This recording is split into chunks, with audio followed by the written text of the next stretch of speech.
Apa itu data? Data adalah sepotong informasi tentang objek atau entitas.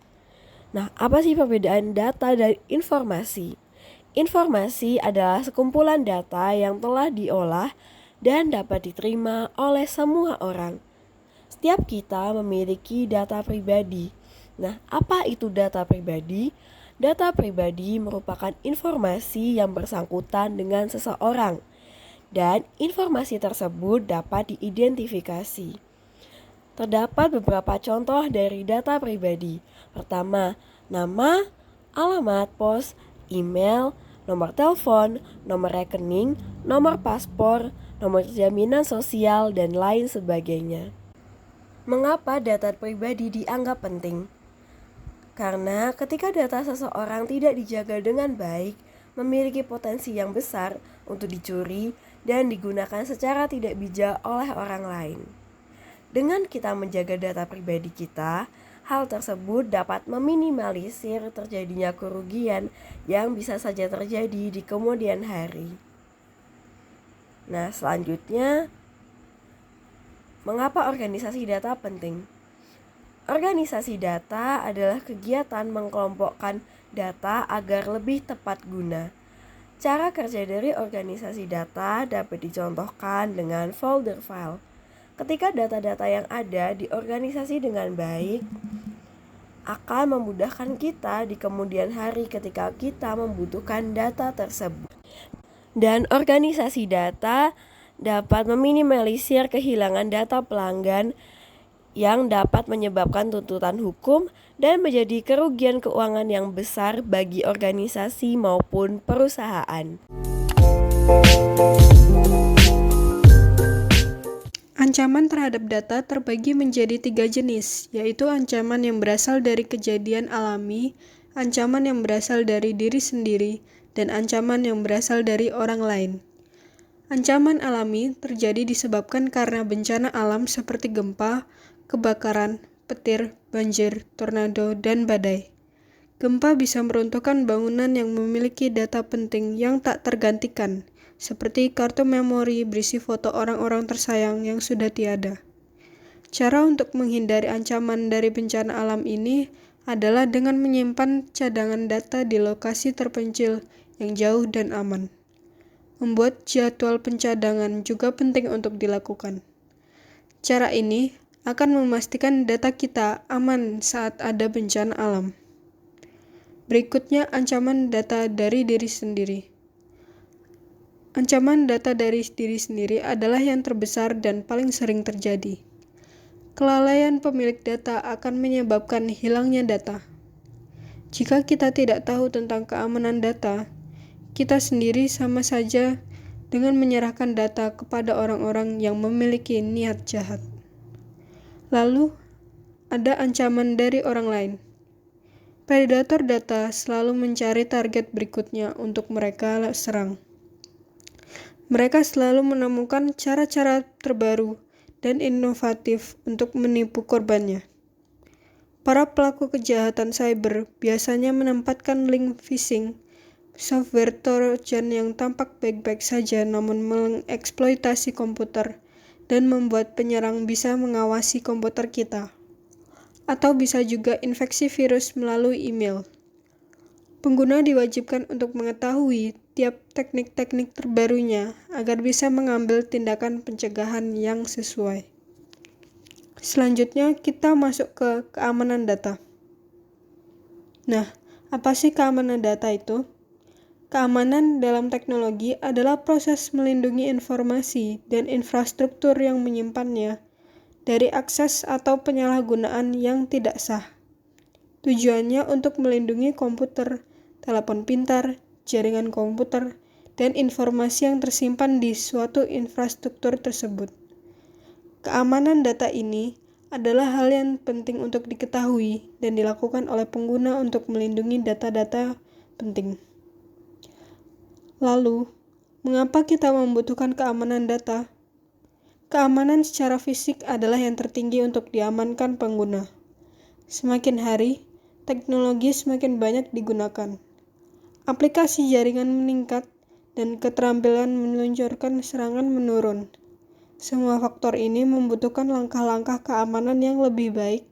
Dengan ini, diharapkan semua pengguna teknologi bisa mengikuti langkah-langkah pengamanan yang akan dijelaskan pada implementasi keamanan. Terdapat 3 elemen inti keamanan data yang harus dipatuhi sehingga dapat menjaga data sensitif kita terlindung dari akses tidak sah dan pemusnahan data. 3 elemen tersebut yaitu yang pertama, confidentiality atau kerahasiaan. Informasi hanya tersedia untuk orang-orang dimaksudkan untuk menggunakan atau melihatnya. Confidentiality atau kerahasiaan data merujuk pada yang hanya dapat diakses oleh pengguna yang berwenang dengan kredensial yang tepat. Kerahasiaan data adalah salah satu lapisan pertama dari keamanan data. Misalnya, hanya pemegang rekening yang dapat melihat ringkasan rekening bank mereka. Yang kedua ada integritas. Informasi dapat diubah hanya dengan cara yang pantas oleh orang-orang yang berwenang untuk mengubahnya. Integritas memastikan bahwa informasi itu akurat, lengkap, dan dapat diandalkan. Dan yang ketiga ada availability atau ketersediaan. Nah, apa sih arti availability ini? Availability berarti aplikasi dan layanan yang siap digunakan dan tampil dengan cara yang layak. Memastikan bahwa data siap dan aman dapat diakses dan tersedia untuk kebutuhan bisnis atau kepentingan yang sedang berlangsung. Ketersediaan data kepada pengguna yang berwenang merupakan salah satu tujuan terpenting komputer. Ketersediaan juga berlaku bagi komputer yang memandu data atau layanan. Sumber komputasi hendaknya tersedia bagi pengguna kapanpun diperlukan. Nah, selain 3 elemen-elemen yang sudah dibahas tadi, terdapat pula elemen-elemen tambahan yaitu autentisitas, yang artinya merujuk pada kebenaran asal mula data. Ini memastikan yang diklaim sumber data sebenarnya sumber asli dan bahwa data tidak telah diutak-atik sejak pembuatannya. Sebagai contoh, sebuah email yang mengklaim berisi laporan rekening bank Anda sebagai lampiran seharusnya hanya datang dari bank Anda. Sebuah laporan bank dari sumber lain, meskipun mengklaim sebagai bank Anda, tidak dapat dianggap asli. Dan yang terakhir, ada non-repudiation atau penolakan, yang dimana proses yang memastikan keakuratan pengirim dan penerima pesan. Ini juga memastikan pengirim pesan tidak dapat menyangkal telah mengirim pesan, dan penerima tidak dapat menyangkal telah menerimanya. Menerapkan praktik keamanan untuk perangkat adalah salah satu cara yang paling efektif untuk meminimalkan risiko pencurian data. Mengamankan perangkat komputasi dari ancaman memerlukan 3 langkah. Yang pertama, tindakan pencegahan. Tindakan pencegahan adalah tindakan yang diambil terlebih dahulu untuk melindungi sistem terhadap ancaman atau bahaya. Langkah-langkah pencegahan turut melindungi diri terhadap ancaman-ancaman internet. Sekalipun tidak sepenuhnya menghindari ancaman, mereka memastikan agar kerusakan apapun yang dilakukan dijaga semaksimal mungkin. Beberapa langkah pencegahan untuk melindungi komputer, di antaranya memasang dan mempertahankan program antivirus, memasang dan mempertahankan program firewall, menggunakan kata sandi yang kuat untuk melindungi akun pengguna atau rekening bank. Kata sandi yang kuat harus berisi huruf besar dan kecil, simbol dan angka. Mengunduh file atau aplikasi dari sumber yang dikenal dan terpercaya. Yang terakhir, melakukan scan virus secara teratur dan mengupdate sistem secara teratur. Langkah yang kedua yaitu pemeliharaan sistem. Pemeliharaan sistem mencakup tindakan-tindakan yang mendukung langkah-langkah pencegahan dan bantuan dalam mengamankan perangkat. Pemeliharaan sistem mencakup pengaktifan salinan cadangan atau backup dari manajemen data penting, malware atau pemutakhiran rutin dari program antivirus dan firewall, dan memastikan agar tersedianya ruang kosong dan memori pada komputer untuk menginstal aplikasi antivirus. Dan langkah yang ketiga yaitu reaksi. Tidak ada tindakan keamanan yang sangat mudah.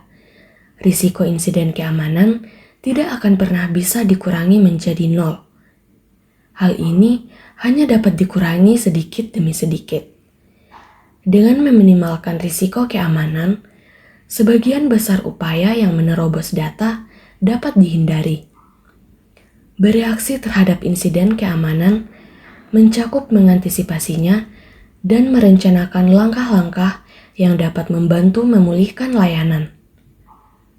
Langkah-langkah untuk mengurangi kerusakan komputer yaitu mematikan suplai daya ke komputer, memutuskan sambungan komputer dari jaringan komputer, dan menginstal ulang aplikasi sistem.